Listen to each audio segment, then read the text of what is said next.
Jim Padilla here on the Head Smack Podcast. You are listening to conversations with misfits, mavericks, and trailblazers. Hey, welcome to the Head Smack Podcast. My name is Paul Pavoni, and I have another misfit with me. I have Jim Padilla with me, and Jim is the kind of leader who's been through life's fire and emerged with grit, wisdom, and an unstoppable drive. Jim, how you doing, man? It's doing fantastic. So glad to be here. Yeah, thanks for being on. I'm looking forward to this conversation. You and I got to be on a summit recently, and I enjoyed what you shared. And I thought I got to talk to Jim. We got to learn a little bit more about each other, and then just hear some of his wisdom. And so I appreciate you being on, man. And so usually the way I like starting this podcast is I like hearing a little bit about your origin story. You know, what is the origin of Jim? And you can go as far back as you need to, but just share a little bit about your origin story, man. Yeah, I always end up going back to childhood because that kind of set the arc for where this went. But, my parents were teenagers when they had me back in the 60s. And my dad took off right away, didn't know what to do. And my mom responded to a bad situation with a lot of rage and fear. And so taking it out on me, and there was a lot of abuse and beat with a lot of things, and ended up in foster care at 13 and on the streets in gangs as a teenager and in jail by 19. And I spent, you imagine the skill set that you gain when you have to spend every waking moment in the first 20 years of your life reading the room, at school. I'm preparing myself to go home and not make my mom want to hit me, what was going to happen. And then I was at school, I was at home trying to pretend what character I was going to be at school so that people didn't know this ridiculous home life that I had.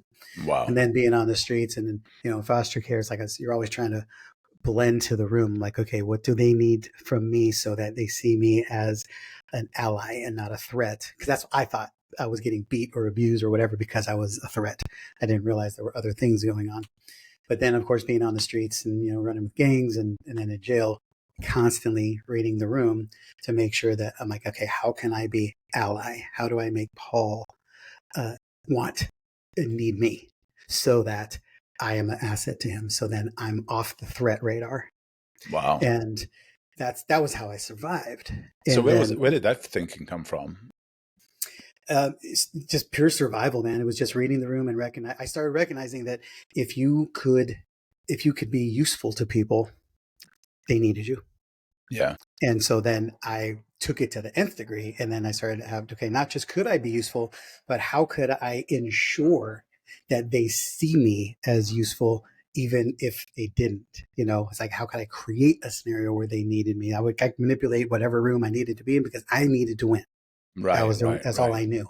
Yeah. And so, little did I know that this was a skill set that would serve me to earn millions of dollars over the next, 25 years of my life, by teaching other people how to read the room, how to bend influence in your direction so that people will not see you as a threat, but as an ally.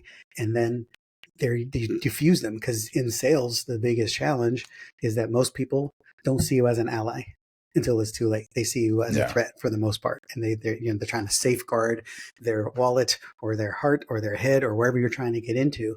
And the better job you do at disabling that, then you can get to some real conversations and some real opportunities to be able to help people.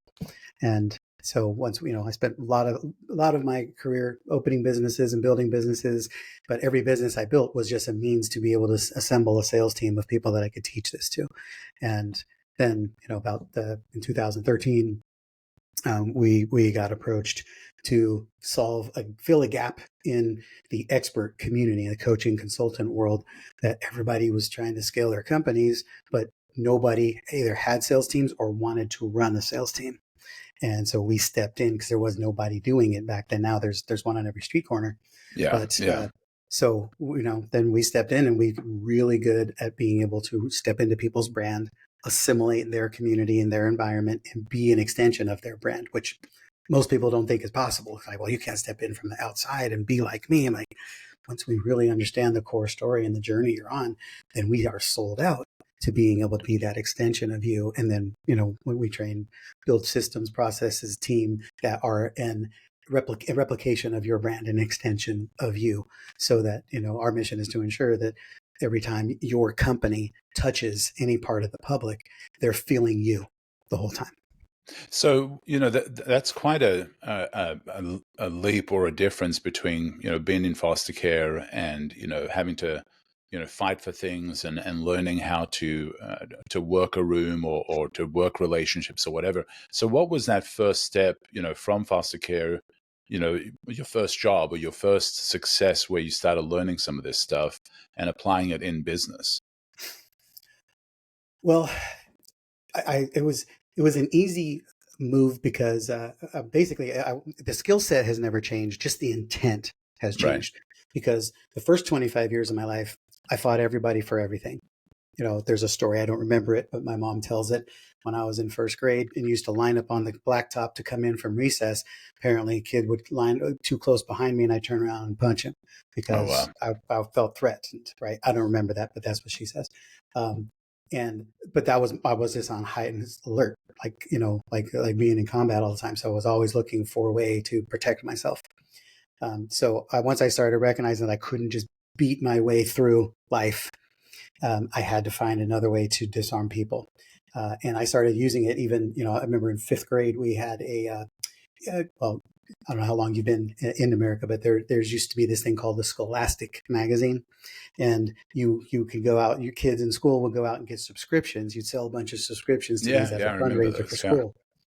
Well, if you won, you got to put a pie in the face of whatever teacher you wanted to. And I desperately wanted to put a pie in Mr. Henry's face. So I went to all my friends. I said, look, you're not going to win. All you're going to do is get your mom and your uncles and your neighbors. So let's put all of them on my sheet. We will Wow. win. I'll win for us, and we will put a pie in Mr. Henry's face. And I won by a landslide, right? And so that was like my first sales vibe, where I was like, okay, Yeah, I can actually move people to get something done here. yeah. And actually going back before that, when I was in second grade, we never did the lemonade stands, but we used to make these ceramic keychains, and then we'd sell them on the street corners. And we had so many of them, I just knew I couldn't sell them all. So I had my friends, we had multiple corners going. My job was to take the change and go to the arcade down the street and constantly change out dollars for quarters. Wow. And so even back then it was running those people. So, but you always start learning, what do they want? What do they need? How do you become useful to them? And as long Yeah, as you can solve the problem for them, of course, I wasn't thinking it like Zig Ziglar was at that time. I was just thinking I can be useful to them. They need me. I can get what I need. yeah, And yeah. so it just became an instinct. I started seeing that way, I mean, I was selling book reports in school because I was really good at getting them done. And then I started being arbitrage and figuring out, oh, Paul knows how to write them better than me. I'll sell the service to him. I'll pay Paul to do it, and I'll make the cut in between. Right. Nice, nice. And so what was your first job where you got to start applying those skills, in a regular Um, 9 to 5, or was it an entrepreneurial thing, or it what was was that? the first place where I was able to leverage that powerfully was I got an Amway when I was 19. Because I'm the kind of guy that gets recruited for every MLM out there. And I just saw, man, I could actually do something here. And it was the perfect scenario. I can get a bunch of other people to get what they want by helping me get what I want. And they would do the work. I just had to lead them. Yeah, And yeah, so that's where I started seeing like there was an actual strategy to this, a tangibleness that can really make this go. Um, that's how I worked every job. I've always had side businesses, but I was the guy who literally had 100 jobs before I was 25 because wow. I just did not fit into anybody's idea of what an employee was supposed to be. And there was always some part of me that knew that what you're doing is kind of dumb and you shouldn't do it that way. Why don't we do it like this? And you'll save time and we'll make more money. And it turns out that most managers in companies don't really want your opinions about that stuff. They just want you to shut up and do your job. So, Yeah, so yeah, yeah. that didn't work well for me for a long time. But I started my first business venture was an alarm company. I was at an ADT dealership, and we were taking people out in neighborhoods and knocking on doors, selling alarm systems. And then pretty soon my team was out producing the entire office. So then I just created my own dealership and then ended up with 3 offices, around California, one of the top dealers in the state. And I was doing that, and I was, we were kicking butt and taking names. And then I came across a gentleman who was loosely, I'll say he was playing outside the lines in the mortgage space back in the early 2000s when it was ripe for criminal activity. Um, and he's found out how I built my alarm company, and he was like, "Hey man, I got a license." It was a car dealership, right? I got a guy going out to do an install for a $3,000 CCTV package as a used car dealership. And he goes out there on the COD, and he's like, "Hey man, this guy, he's not paying me. He wants to talk to you." So I drive out there and we start talking. An hour later, he's convinced me that we can make a ton of money in mortgage, because he had a license that he was not using. And he's like, "My license, you fill this place with a bunch of reps and we'll just split the money." And I was like, all I saw was dollar signs. Yeah. And I was like, boom, I sold I had 2 partners, sold my piece of the alarm company. That was on a Friday when I talked to him. Monday, we had 30 loan officers in that office, and we were stacking cash. And I didn't even know anything about mortgage. I just said yes. Wow. So I just jumped in and said, we'll figure this out along the way. And it's kind of interesting because I had we were, obviously in the wholesale game, and as a brokerage, and I had this guy named Addison Beverly with BNC Mortgage, and he was a subprime specialist. But what they were doing is we knew how to sell the stuff. I had no clue how to package loans really well. So we kept submitting things, and his underwriting team kept sending his facts like, "This is wrong. This is LTV is too high. This is out of whack. Your debt to income is messed up. What are you guys doing over there?" So Addison comes into my office one day, shuts my office, closed the blinds, and he looks at me and he goes, "You don't know what you're doing, do you?" And I said, "Dude, I don't have a clue," but I had a stack, I had like 35 packages of loans to get processed. And I said, "Here's the deal. I could sell this shit all day long. If you can help me package them, we'll get rich." And he goes, "Here's what we're going to do. I'm going to show you exactly what to do on these. You give me first right of refusal on every one of these loans. And if we can't do it, I'll tell you which bank to send it to, and we'll do this." And so I started doing everything he was saying, and I kept sending it. And his underwriter, Wendy, would fax him back with Sharpie marks on it, change this, fix that, do that. And then one day she faxed one back over and had a big old smiley face on it. She's like, "You did it." And it was crazy. But that's how that was my first 6 months in the mortgage industry. I learned more in that 6 months than anybody who went to school to get anything educated formally did in a book. That was how I stumbled into entrepreneurship. Well, every time it was always like that. Now, you had mentioned that there was a transition point in 2013. What was the business that you were running at that time, and how did you get to that point of that business? Yeah. Well, when the mortgage industry kind of did its upside down loop in 2008, we were hit hard with that because our mortgage shop was a chop shop. I just showed you the beginnings of it. It was not built on anything ethical. It was just built on making money. And we got really good at option arms and pick a pays.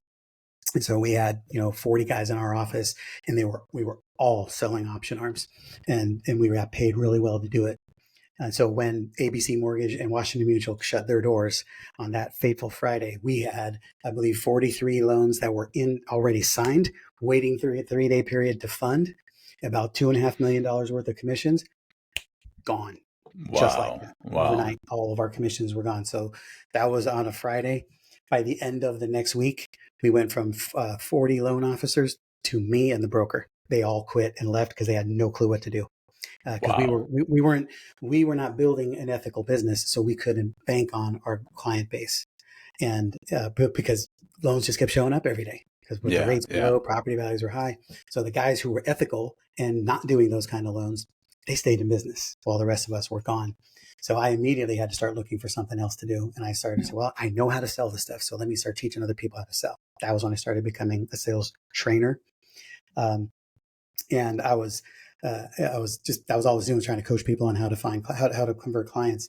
And then when we stepped into this opportunity to provide sales solutions done for you for this industry of high influence, high ticket entrepreneurs, I was like, dude, let's do it. And the first client I had was Bill Barron. And at the time, he was an emerging rock star, and he was on a mission to do his first $1 million launch. He's like, I want to do $1 million launch. And I was like, brought us on to do this. I said yes. I didn't even know what a launch was, never heard of one. I went and bought Jeff Walker's PLF book. Matter of fact, it's right back there in that shelf there. I read it overnight, hired 12 of my friends, including one of my daughters. And we had no systems, no processes, no technology, no structure. We just jumped in and did it. 3 weeks later, it was a $1.6 million, wildly successful train wreck of a launch. And 2 weeks later, there's a line at the door. And so for the next 2 years, Wow. we sold $50 million worth of revenue and stuff for our clients doing launches and events. And then after that, people started wanting us to stick around to do day-to-day sales between launches and events. And of course, we said yes to that. And that was a whole different animal. And we started building out, processes, systems, structures. Here we are now, hundreds of thousands of dollars worth of tools, templates, data, processes, systems, structures, and over $500 million worth of sales results for our clients. We've now just become the collection of data, strategy, processes, and outcomes. We've just been in it longer, done more of it than anybody else, and we just know things that most people just don't know. Yeah. So, when you read that book, what were some of the lessons that have stuck with you from that book that made the big difference? From that launch book? Yeah. Well, it was awesome. Really, the biggest lesson I learned in there is that I did not have to know it all. I just had to know where to find it all, right? Because 90% of what we're doing in business has already been done. We just got to find a new way to put a nuance or a tweak or a spin on it. So I have stopped trying to invent things, and I am the master at optimizing things. So whatever you've done, I can find a way to make it better. And so I can go, there's always a book, a podcast, somewhere I can find the information. That's why the biggest lesson that I learned from that Jeff Walker PLF launch book, that it was everything in there. It was tactics and strategies, but it was all built on sound principles, and principles never go away. Yeah. And so, when it comes to, what you're doing now and how you're helping people, your moniker is the sales godfather, right? And so let's talk sales, because sales is one of those things that, a lot of people feel that they can't do. A lot of people maybe don't want to do it. People feel overwhelmed by it. They don't know the first steps to it. So let's start talking about sales. When somebody comes to you and says, I don't like sales at all, I'm terrible at it, what do you tell them? First of all, you have to help people. You have to help people understand that you've been selling your whole life, every day of your life. That's the only way you get through life. So to help them recognize that this is not a learned skill, this is something you've been doing. So it's just a matter of being able to identify and recognize how you do it naturally, because every one of us does it differently. But at the end of the day, you are constantly winning people over to your way of thinking, or they're winning you over to theirs. There's no in between. And so if you want your kids to do their homework before they go play, you got to sell them.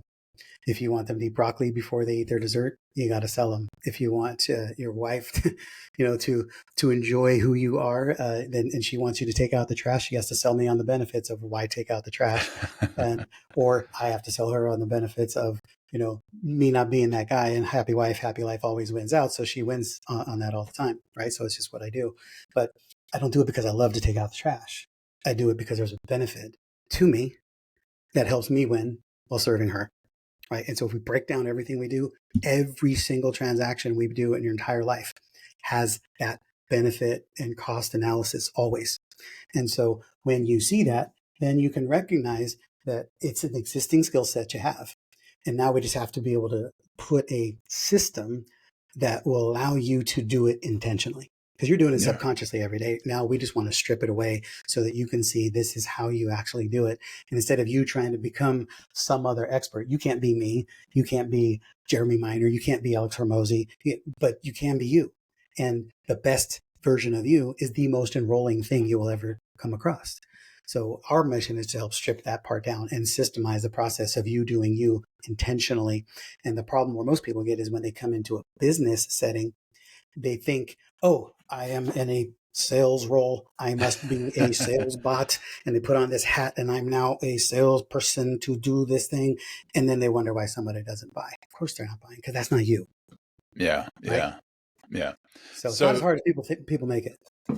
well, but for some people, that either they're introverted or they have made sales to be something, just a gift, a something that somebody else is better at than I am.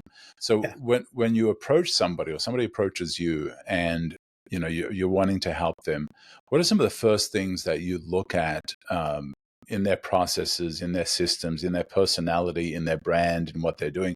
What are some of the first foundational things that you start chipping away at or start refining? Yeah.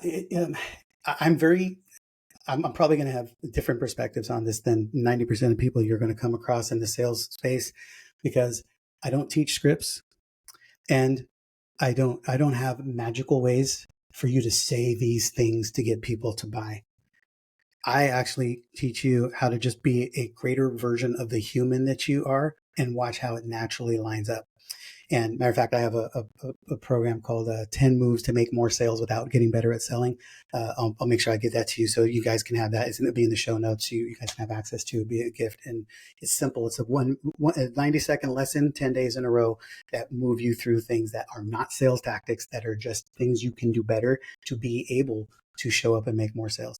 One of those things is understanding that you won't need to just be the ideal version of the problem solver that you are, and everything starts with your offer. So when you start figuring out what is the master of solution that you provide, and you just extrapolate that out and put that into every piece of messaging, so that when they meet you the first time, like for many of you, this is the first time you've met me, and everything I'm talking about here is when you start moving in my world, you're just going to see more of it and more of it and more nuance to it, bigger, smaller, all of it. But I'm not going to start talking about baking pies all of a sudden, right? And so everything you see in this is going to be like, okay, you can decide whether you like me or not. What you're not going to have to make any decisions on is, do I know what the hell I'm talking about? Because that's been proven from the beginning, and it just continually gets reinforced. So then by the time we're having a conversation about whether you want to utilize our services or explore what we can do, everything makes sense. So then your brain subconsciously is going, okay, this feels like the logical next move. Like your offer should always be the logical conclusion to a well-told story. Most people have a total disconnect on that. They spend all their time trying to get people to like them, and then they show up and try to sell them something. And there's just a disconnect subconsciously. But most people don't know that, so they're not going to tell you, well, my subconscious isn't lining up correctly, so I'm not going to buy today. They say things like, well, I got to think about it. Or Yeah. I can't afford it. And then you're trying to solve for, I got to think about it, or I can't afford it. And that isn't even the problem. Yeah. Right? I like that. That is so good. And so, you said something there about the logical outcome of a well-told story, or you phrase it some other way. So what makes up, if that's a key, if that's a main ingredient to doing sales well, what makes up a well-told story? It's first and foremost, you have to get really clear about obsessing about your customer's problems, which of course requires you to have a customer who's the person that you are most suited to serve, most suited to solve problems for. And then you got to go deep. We talk about the 1-inch mile in our perspective. And if you go 1 inch wide and a mile deep, there's 5,280 feet in a mile. If you can list 5,280 things you know about your ideal client, you are the expert of the problem. And you should be able to speak to any small nuance in their life, right? We deal with a lot of business owners, scaling entrepreneurs that are trying to build sales teams and grow. And so I don't just talk about systems and process and structure.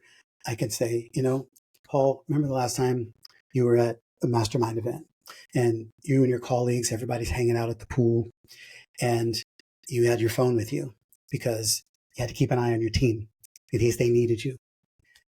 But who was the guy across the pool who didn't have the phone or the computer because his company was running so well that he didn't have to check on them? He could come home afterwards and know that he actually made more sales this week while he was gone. Is that the kind of reality you want to live in? Right? So I can speak to that.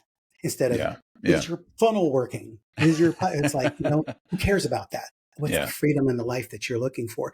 And if I can speak to a specific type of scenario, and I can paint 100 or 1,000 of those scenarios as you can for your ideal client, you just have to get really intimate with that. And when you start thinking about it, you'll recognize that all the little things that happen when nobody's looking that they're dealing with. And you know it. You don't have to ask if it's happening. You know it's happening because you are the expert of the problem.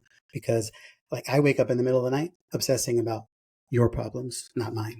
Yeah. Because Yeah. I know mine are handled, but I know what you need and I want you to win.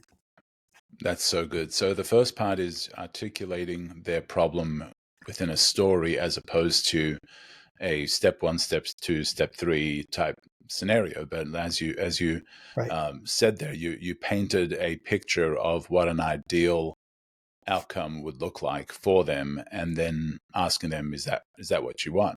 Do I have that correct? Right.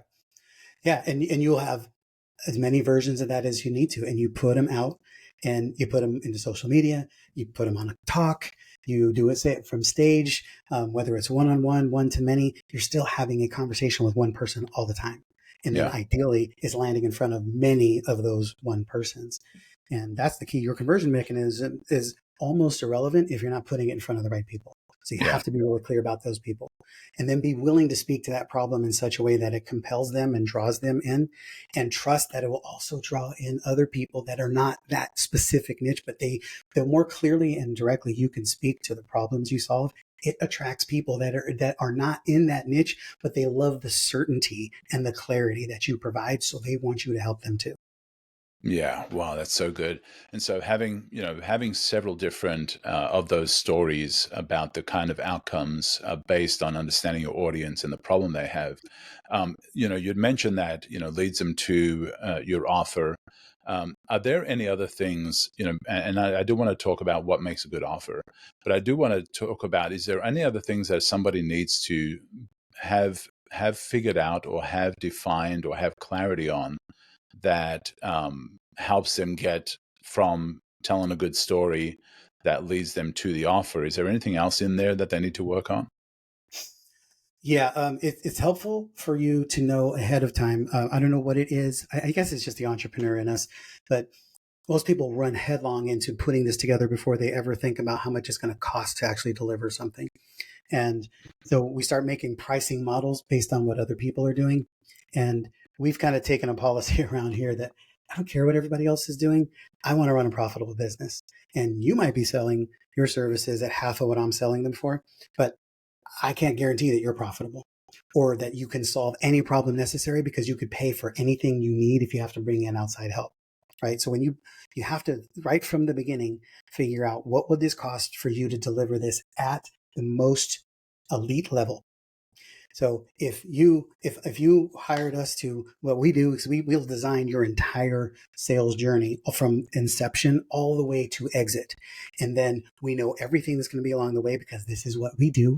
We already know the problems you're going to encounter, and we've already built in solutions for them. And a lot of those solutions don't include us, right? So like we met at Adrian's Summit. Well, Adrian is embedded in our world. We are co-collaborators. I'm in his world, he's in ours. And when our clients come to the place where they need his solutions, we're already pre-selling them. He comes in and speaks in our place, in our community, once a month, right? So we already know that there's things that need to be solved, and he does it way better than I do. I'm not going to build an AI platform and do all the stuff that he's doing. So why not just have him do it for them? And so you want to think through all that stuff and then start thinking through, what will that cost you? And what are all the problems that will come up along the way? And if you are stuck, if you're the low price leader and a big problem comes up, guess who's got to solve it? You, because you can't hire anybody else because there's no room, right? Or you're spending money that you should be putting aside to pay taxes or to recruit team or to invest in development and growth of your company. But we're not thinking that. We just think, well, it takes me 2 hours to deliver this and I can charge this much, so I'm going to charge for my time. It's like, dude, no. You're building a business from day one. Start building it effectively from day one. You don't have to earn the right anymore. There's no more such thing as pay your dues, right? It used to be like that. You can have a profitable business in year one if you do it smart from the beginning, and your offers have to match that. So offer what you know you can solve for, and what it will cost you to solve for. And those costs include keeping the lights on Right, right, and right. business next year. Yeah. Now, when it comes down to that offer, that you've told the story, you've got their attention, they're interested. Um, do people sometimes fail at the clarity of the offer? Yeah, and kind of talk us through that, because you can go out there and you can tell the story and you can articulate all these things about the problems that the client has, and then you get all this attention. But then once you've got their attention, you fail in articulating your offer, right? Is that a problem that people are having? And what are some things that they could do to make that a little better? Yeah.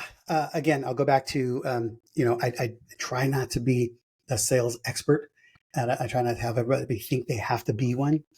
And the better you are at articulating those things in the front end, the less effective you have to be on the back end. Because ideally, if you do have a conversation with somebody, a genuine conversation that says, look, you're experiencing this problem, and you have to get them to a place of clarity that this problem can no longer exist in their world if they want the life that they want, then getting to a place of being committed to do something about it. And then I'll tell you guys, all the hocus pocus out there in the world, we have worked with some of the biggest experts out there that you would know all their names, and everything from 172 slides in a pitch deck down to here's the PDF. All of those are just tactics. What's the most important part of this here is that you get somebody to the place of knowing they need this and ready to do something about it. Then you can literally pull up the sales page and walk through it with them. You don't have to have magic in this. Once they're clear about what's the outcome. When you work with us, you'll know that you are on the path towards having the freedom and profit that your business was intended to deliver, and that you have started to forget will ever occur because you haven't figured out how to do it. And that's what we do. We deliver businesses, we help you build a machine that your team can run so that you can start experiencing the freedom and profit that you wanted when you first opened your business. But it's been so damn long that you've forgotten that was even a thing, right? If you know that's something you want, and we can get to a place where that is a commitment for you, you don't even care what the how is. But most people are way too busy selling, how does this work? Here's how we do it. Here's what will happen in week 1. Here's what module 1 is. That's all wrong. You're a product in search of a prospect when you're doing that. And you can't do that. You need to be a solution provider for the ideal person and be able to bring them to an experience and an outcome. Because here's the reality. I can change my product anytime I want to, as long as it's still going to give the solution that we agreed for. But if you bought the product, now I got to convince you that this product's better than that one. Right. That's so good. So, let's talk about one of the things that you talk about is the crisis, or the sales industry being in crisis. So let's talk about that. What does that mean, the sales industry is in crisis, for somebody that might not be familiar with the sales industry? Well, as you can see, the gray in my beard, I've been around a little bit. So people are usually... I've gone totally white here, and that's called teenagers right there. Yeah. Most people are pretty surprised when they find out I got 7 grandkids. But I started selling pre digital marketing, pre funnels, pre internet. On my first sales job, I walked in the door, there was a rotary phone and a phone book, and that was the funnel. And probably one of those flip Rolodexes, right? Yes. Oh yeah, absolutely. Index cards, recipe box, right? Yes. So we learned things that today's sales professional never had to learn, because so much of that has been done for them. And here's what's happening. There's an entire industry. If you've been in business or selling in the last 10 years or more recently, you've never sold in bad times. You've never had to. And you've learned a false reality, not your own fault, but the sales training industry has convinced you that all you have to do is be a great closer. And you're going to have a calendar full of leads, and your job is just to sell. Well, we deal on the other side of that. We've had nearly 1,000 sales reps come through our company to work on campaigns and stuff. And then we work with companies who, it does not matter what size they are. We have never seen a company, 7, 8, 9-figure company, that is actually built and designed to sell a product. Every company in the history of man was built to deliver a solution, not built to sell one smoothly. And so we've spent the last 13 years building systems, processes, and structures that allow salespeople to do their job well. And so what we have to do is come in and be able to put that into companies. But we have this disconnect now where we have an entire industry of closers who believe the only thing they should have to do is show up and run calls from their calendar. And they shouldn't have to work pipelines. They shouldn't have to come to meetings. They don't have to do due diligence. They don't have to be a useful asset. They just believe as long as I'm closing sales, I'm valuable to you and I should be deserving of top dollar. The problem is you're dealing with maybe the top 20%, more likely the top 5% of the industry can actually deliver the kind of results that make that a reality. All the rest of the salespeople on the planet, I'm one of them. I'm really good, but I do much better with a well-designed machine around me, right? Yeah. But I know how to work a pipeline. I know how to do great due diligence on leads. I know how to provide, excuse me, a buying experience that is game changing. And so I'm an extension of the brand, mine or anybody else's, that I make the company more valuable. I make the company more profit. I know how to keep relationships with people and upsell and cross sell and work pipelines and build a book of business. If you're a salesperson who closes more on the front end than on the back end, that just means you don't work the back end, because 100% of effective salespeople should make most of your money on the back end, right? 90% of our business growth comes from all the money that we make on the back end by working pipelines and serving people powerfully on the back end. But that requires that I'm prepared for that. I have systems and processes and structures as a sales individual who is what we call a profit seat. All right. And so we certify salespeople to be a profit seat, so they're an irreplaceable asset to a company. And then on the company side, we tell them, look, we're going to bring you these kind of people, but you're not worthy of them yet because you don't have a system, structure, and process that's going to attract them and allow them to do their job better. Sales, here's the dichotomy, and this is the emergency we're in. Sales business owners believe that a closer is going to be the magic tool, the magic wand to solve all the shit in their business. And it just doesn't work that way. And then they think they're expendable. They can just replace them. Oh, I'll just get another one. I'll just get another one. And that doesn't work, man. These are humans who have to pay bills and feed their family. And so you got to treat them well. A good salesperson, they want to stay at a company for a long time. But the culture has created one of job shopping because they just got to move from one campaign to the other. And then the other side is the salespeople who don't really understand that they have to come pack in a tool set, a skill set that is beyond just being a closer. If all you can do is convert somebody into a buyer, that's awesome. But that makes you a commodity, because I know 1,000 people personally, and I know of 1,000,000 people out there who can do it also. So that means you're only as good as your last day. We are building the bridge between the two because we are uniquely qualified. We've walked in both worlds for a decade plus, for $500 million worth of results plus, and we know what it takes for that company to deliver those kind of outcomes for a salesperson, and what it takes for that salesperson to become irreplaceable, desired asset in the company.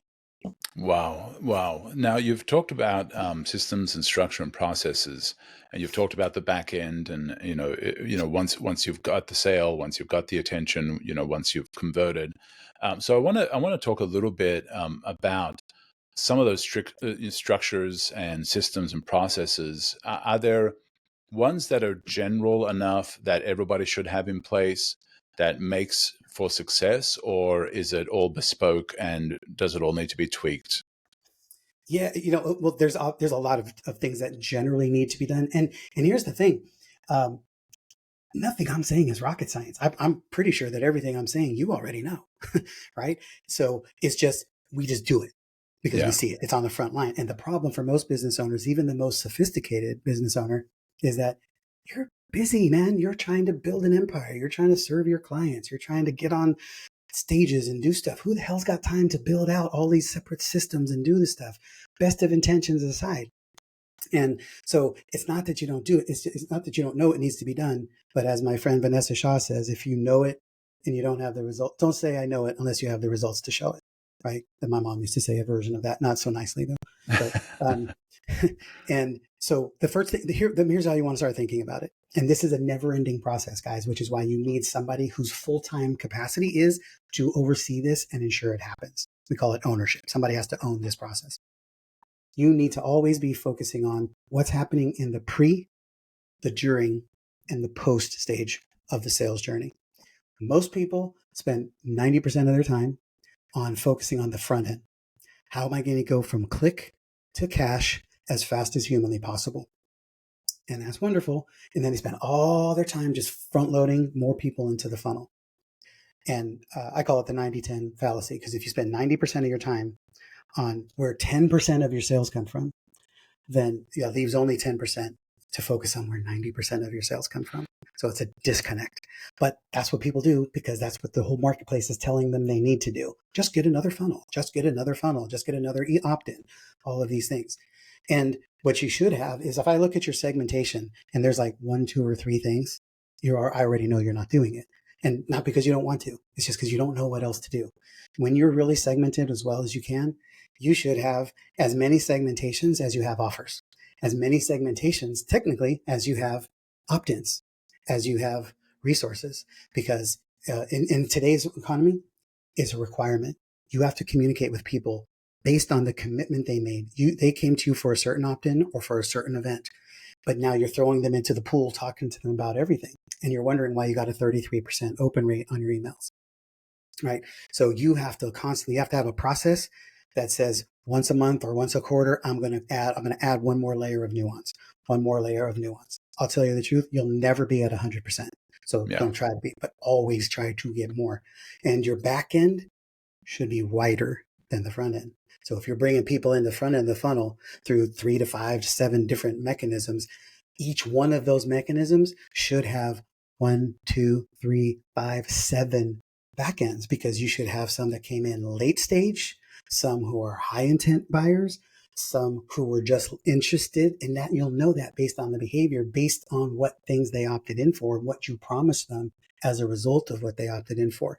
So when you do that, then you start having, personality, segmented follow-up sequences on the back end for people who said, yes, I want that, just not right now, or for the person who said that's not for me, because that doesn't mean it's not for me. It just means they're on a longer nurture cycle, or they're waiting for an emergency to happen in their life, right? So how do you stay relevant and valuable in somebody's world, and then somebody else? How do you stay top of mind, premium, for when they're ready, they come to you, right? And again, if you're not asking those questions, then you're certainly not building those solutions. Those are the questions that we ask all the time. What has to happen pre? And then once you lay those steps out, then you start, here's where most people go wrong, is everybody immediately goes, well, where can I automate that? And I'm okay with that, but never at the expense of effectiveness. Automation is typically about efficiency. Efficiency is opposite of effectiveness most of the time. You can be, we say, as a mass, get 100% effective and then work backwards towards efficiency until it stops being effective. And that's where you have to cap out at efficiency. Wow, because if you just try to get as efficient as possible, you are compromising the back end. And today, you can't afford that. You have to do the opposite. Don't just look for where you can be efficient. Look for where you can add another human touch point. When you're in our world, you get opt in for something, somebody on my team calls you. Even if it was just a free opt-in or for a registration. We want to know right from the beginning that you're building a relationship with a human company, and you're a human, and we care about you, and we want to know how we can serve you. Right. And that's required today because the trust is at an all-time low. Yeah. Man, that is so good. That is so good. Now, you talked about segmentation, and I want to dive into that a little bit. How do you properly segment? Is it through, kind of like the coin sorter, it goes into the proper slots based on the size, right? So how do you for a business that might be listening to this and say, okay, you mentioned segmentation was a key to success, or one of the keys to success. How do you properly do that? How do you, like, for somebody that's even a chiropractor or a roofer or whatever, talk through some of that a little bit more. Yeah, well, you have to first decide your world. It's your world, so you decide the rules, right? Your circus, your monkeys. So you have to decide what are the nuances that you need to speak through people to. And so here's a tool or a strategy that'll help you think that through. We tell people typically that 3 different people come to our world usually, and it's a company that wants to make more sales, a company that's running a sales team, or a company that's looking to outsource the sales functions. Which one best fits you, right? And so we talk usually in one of those 3 lenses. And we try to make sure that if when we're doing videos and trainings and stuff, that we are addressing those or that it's relevant to those three. You have to decide what are those three for you. And then you can, underneath them, you can start splitting them and put more nuance to all of them. And then you speak, like for us, some of the nuance we'll put in play is age of business or revenue. And because if you're at 0 to 6 figures, we love you and we want to help you. I don't have anything really for that person because those aren't the problems we solve anymore. And I'm way more suited for somebody who's playing a bigger, faster game. And there's a lot better people who are way more effective at teaching a beginner. I'm just not that guy. Yeah. And so you have to know that we make sure we share that with people because I can help you. I got podcasts, I got free master classes and stuff we do, but overwhelmingly, I don't really have a way to engage you and support you. Right. Yeah. So you want to make sure that those are if that's a reality for you, what are your constraints? And make sure your constraints make up your segmentation, right? Part of our constraints is we are not set up to work with a company, even if they're doing $10 million, we're not set up to work with a company who doesn't have a team because we have a lot of things that have to get done. And there's things that we do and there's things that your team does. And if you only have a VA and that's a constraint. You're going to have to do some things different or we're probably not the company that can serve you. Right. So you have to think through that stuff. And then you have to be able to segment and sort those things ahead of time. So it's your job to figure out what are the lanes and then what are the restrictions and the constraints you have. And then those become segmentation points. Yeah. Yeah, that is so good. So with, with the structure, systems and processes, where do you find that most businesses fail in that journey? We've talked about the story, we've talked about the offer, we've talked about the back end, we've talked about segmentation, talked about a whole lot of things, but where are you finding the trend or the pattern of people failing in that process the most? I think it's interesting because the state of the technology in the world today is that it is moving so much faster than it's ever been, that you can get whiplash trying to keep up with the latest and greatest trends. But it's interesting because if you see these phones, right, they set it up so you need a new phone every year. But I just got this phone a couple of months ago. Only because I lost my stylus out of the other one and I had to get it. Otherwise, I would have still had it. I've had it going on 3 years. I intentionally did not renew. I lost nothing, right? I maybe didn't get the newest, version of the camera, but I didn't lose anything.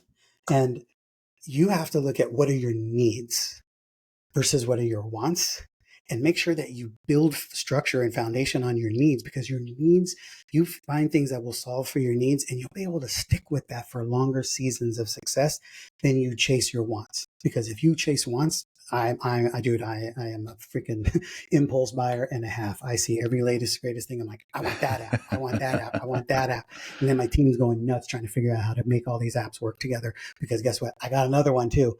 And so you have to be really clear about what you need to solve. Keep your head down. Don't go as much as you may have found us from the summit. Don't opt into every summit. Don't opt into every webinar. Be really clear about what you're doing and where you're going and be laser focused on the problems you need to solve and only solve those until you solve them.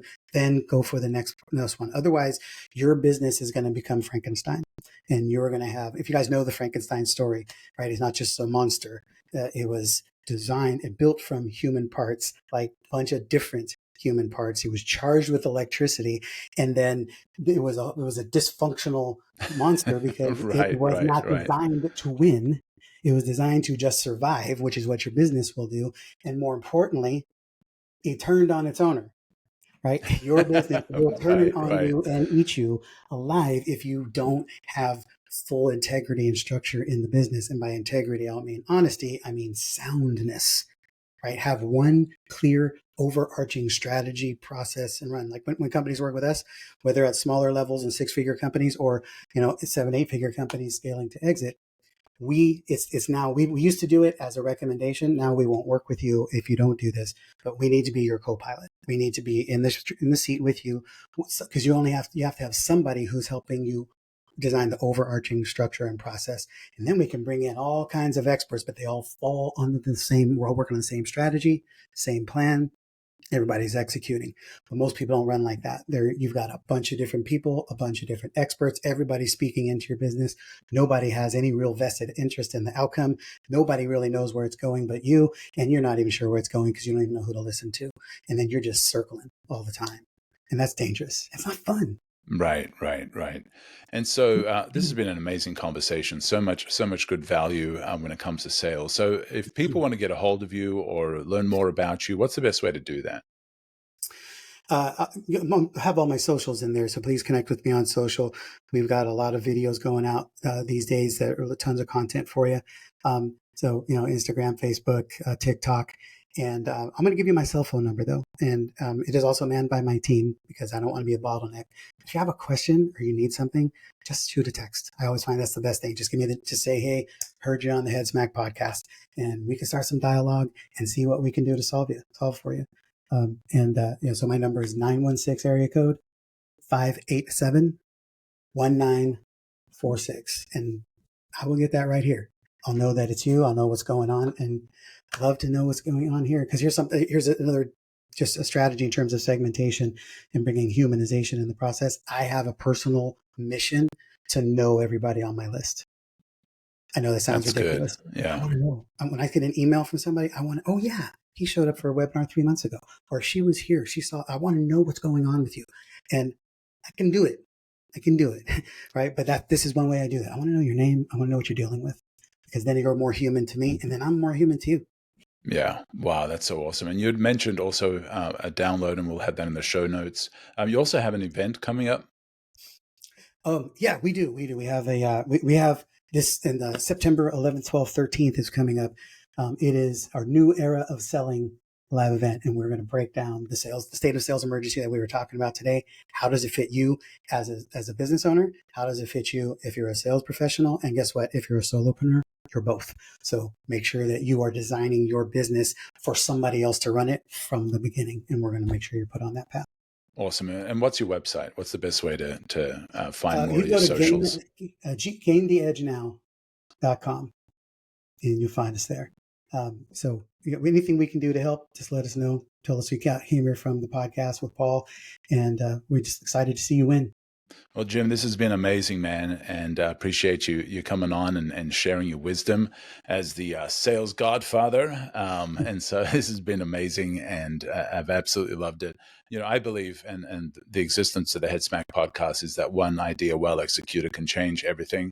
And so I do want to, one of the things that I do with guests is, before we wrap up, is I want to make sure that they've shared anything that they want to share. So what's a question that you wish I'd asked you? Why? Probably what's my bigger play here? My big purpose.